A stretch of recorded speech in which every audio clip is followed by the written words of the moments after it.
তো নমস্কাৰ সকলোকে। আৰু আপোনালোকে দেখা পাইছি মোৰ পিছফালে কি সুন্দৰ এটা চিনাৰী। তো যিয়ে নহওক আপোনালোকে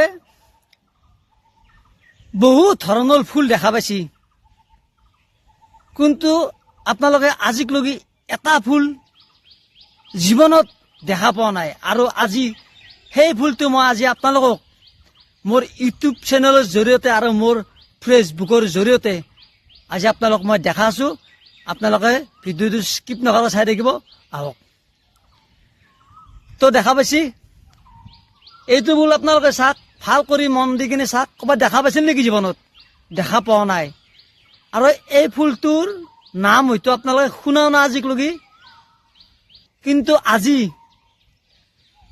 মোৰ মুখৰ পৰা আজি শুনা পাব আপোনালোকে। এই ফুলটোৰ নাম হৈছে লাহি ফুল। এই ফুলটোৰ লাৰি দিয়াৰ লগে লগে ধুনীয়া কৰি মাটিত সৰি পৰে, গোটেইখিনিয়ে সৰি পৰে। চাব নেকি আপোনালোকে? আৰু আচলতে এই ফুলটো পায় ক'ত? এই ফুলটো বেছিভাগে থাকে জংঘলত, বহুত ভিতৰত থাকে এই ফুলটো। কিন্তু বহুত মানুহে বিচাৰি নাপায় এই ফুলটো, কিন্তু মই আজি বিচাৰি কেনেকৈ পাইছো। বহুত ভিতৰত সোমাই গৈছিলো মই কিবা এটা কাৰণত, মানে ঔষধ এটা বিচাৰি। মানে ঔষধটো মই বৰ্তমান নাপালো, কিন্তু শেষত এই ফুলটো মই পালো।